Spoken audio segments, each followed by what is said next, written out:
welcome to Perth's local business doctor show. My name's Lorraine of District 32 and we've partnered with West TV and Wanneroo Business Association to bring Perth a really great viewing business doctor television series. So what's it all about? What are we doing here? We thought it would be a really great idea to share the insights and the secrets of success for all the small business owners in Perth. We've got some business doctors who are going to share their words of wisdom for some of the small businesses here in Perth. So today we are in the beautiful North Coogee. There couldn't be a better place in Perth, and we're going to meet our first business for today, Vera Enzer of Grazie Gifts. Let's go and meet her.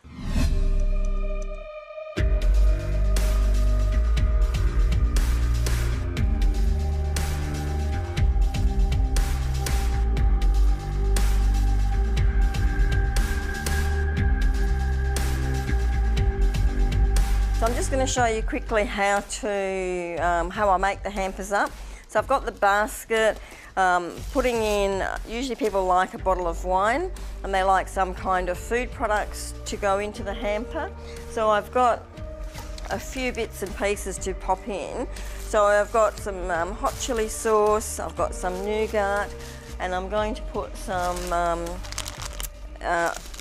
Italian meringues in it as well.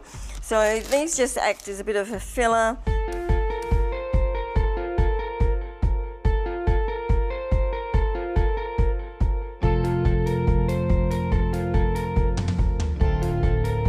So once it's shrink wrapped, which makes it a lot easier now, then I'll just put the ribbon on.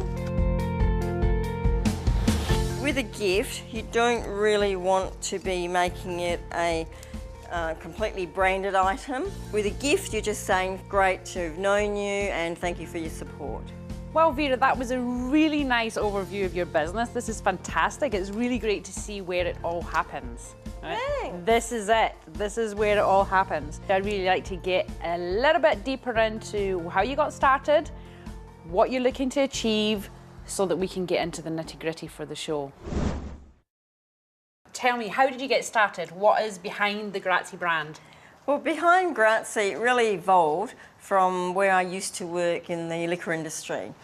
I used to do selling in wines and in spirits, and I had also been quite fortunate to be estate manager and also be involved in a number of marketing campaigns with brands. Well, that's fantastic. Well, what are your goals? What are you looking to achieve with the brand? What are your plans for the next 1, 2, 3, 5 years? What's the dream for Grazie Gifts? Well, I've had a bit of time to think about this, and what I'd like to do is really focus on a specific area in the gift hamper business and looking at personalised gifts, handover gifts, and trying to ensure that when people receive a gift, it's actually coming from a Grazie person to give you that extra personal contact. Yeah. Okay, so that's around the product, the service delivery, how you want to present yourself to the market. But what about, have you thought about with regards to people, to personnel, to financial revenue? Do you want to double your turnover? Do you want to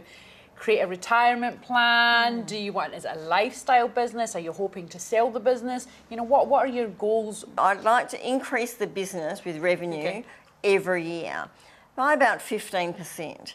I'm not out to... It's a nice achievable target. Yeah. And I'm not out to make $1 million or, you know, in a year or anything like that, because I really want to keep pace of the business. I want the business to keep pace with the people I have with me. I don't want them to be overworked. I don't want to be overworked myself, and I don't want to lose that enjoyment of making the hampers.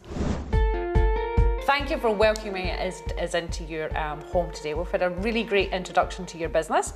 We've seen your storeroom, we've seen how you wrap all the gifts and stuff. How long have you been going? The business has been going for about 6 years on a part-time basis, but now I've invested a lot of money into it, so I would say it's been going full on for about 3.5 years. So 3.5 years then, and you're at your storeroom is at the back of your house here. And you've said to us earlier that you'd like to grow your business by about 15% each year and maintain that growth. Do you think being in the home, and how long is that going to sustain you, or do you think you can grow your business to what you want but still being in this environment? I think initially I'd like to try and maintain the growth and keep it in the home, only because it keeps the overheads down. Yeah, and I think with the cost of products that go into the hampers, quite often they can be quite high. So I need to try and keep as much costing as low as possible. The main problems then are the maintaining the customer contact while you grow the business, obtaining repeat business from those who are wandering a little. Is there anything else? And probably marketing. It's such a It's a beautiful thing. I mean, there's so much involved in marketing and the budget's always quite limited. So I suppose to find the most cost-effective way on how to market my business to the clients that I'm targeting. What have you done up till now? How are you getting your business now? A lot of it is through networking, through word of mouth. I'm not in a position to go networking breakfast, lunch and dinner 6-7 days a week. So I need to look at other avenues as to how to create the business to come through. Do you have any referral programs in place at the minute?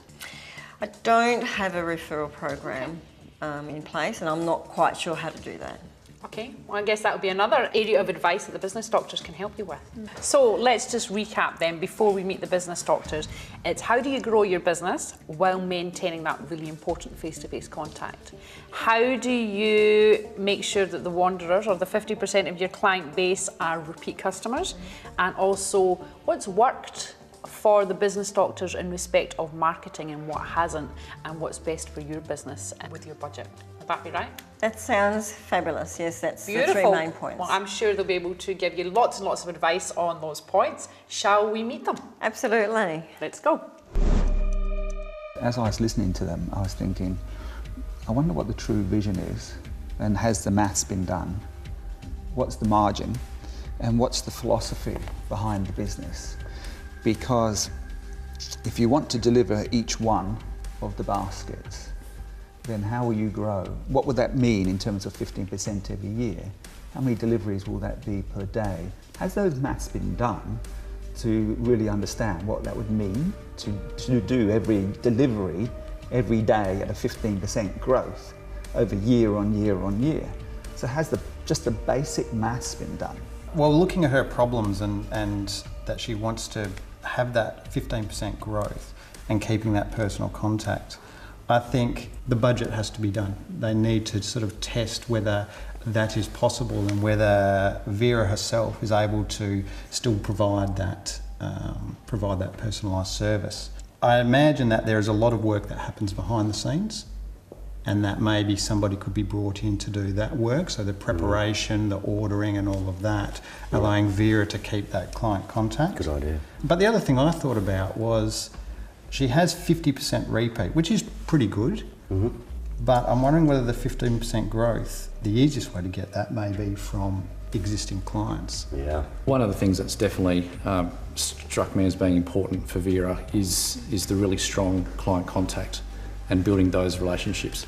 And unlike a lot of other gift providers that I see out there, it might be a bit of a personal touch for the person ordering, and there might be a good relationship there, repeat business, etc. But then mostly it's just a delivery van going out and dumping it on the doorstep or delivering it to work. And there isn't that real personal touch with the end client, whereas that's what Vera actually does. And I think that's a huge point of difference for her, which will make her business very attractive to the small, medium enterprise that she's trying to attract on a regular basis.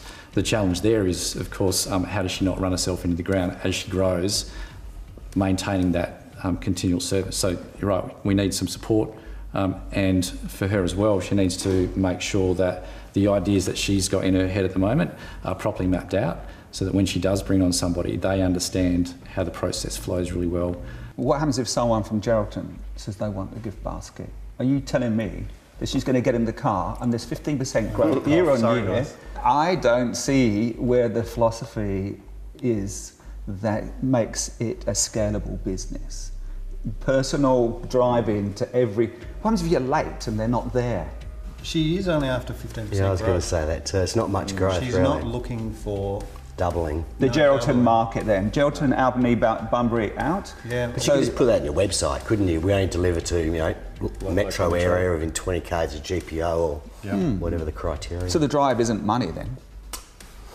We don't know yet. Well, I think it comes back to my original, why are you doing this? I just see something's not quite right in terms of the philosophy. So I want to know what the business absolutely looks like in 2 years' time. Will there be a team of people? Are you open to that? What's the maths look like? Is this a doable business?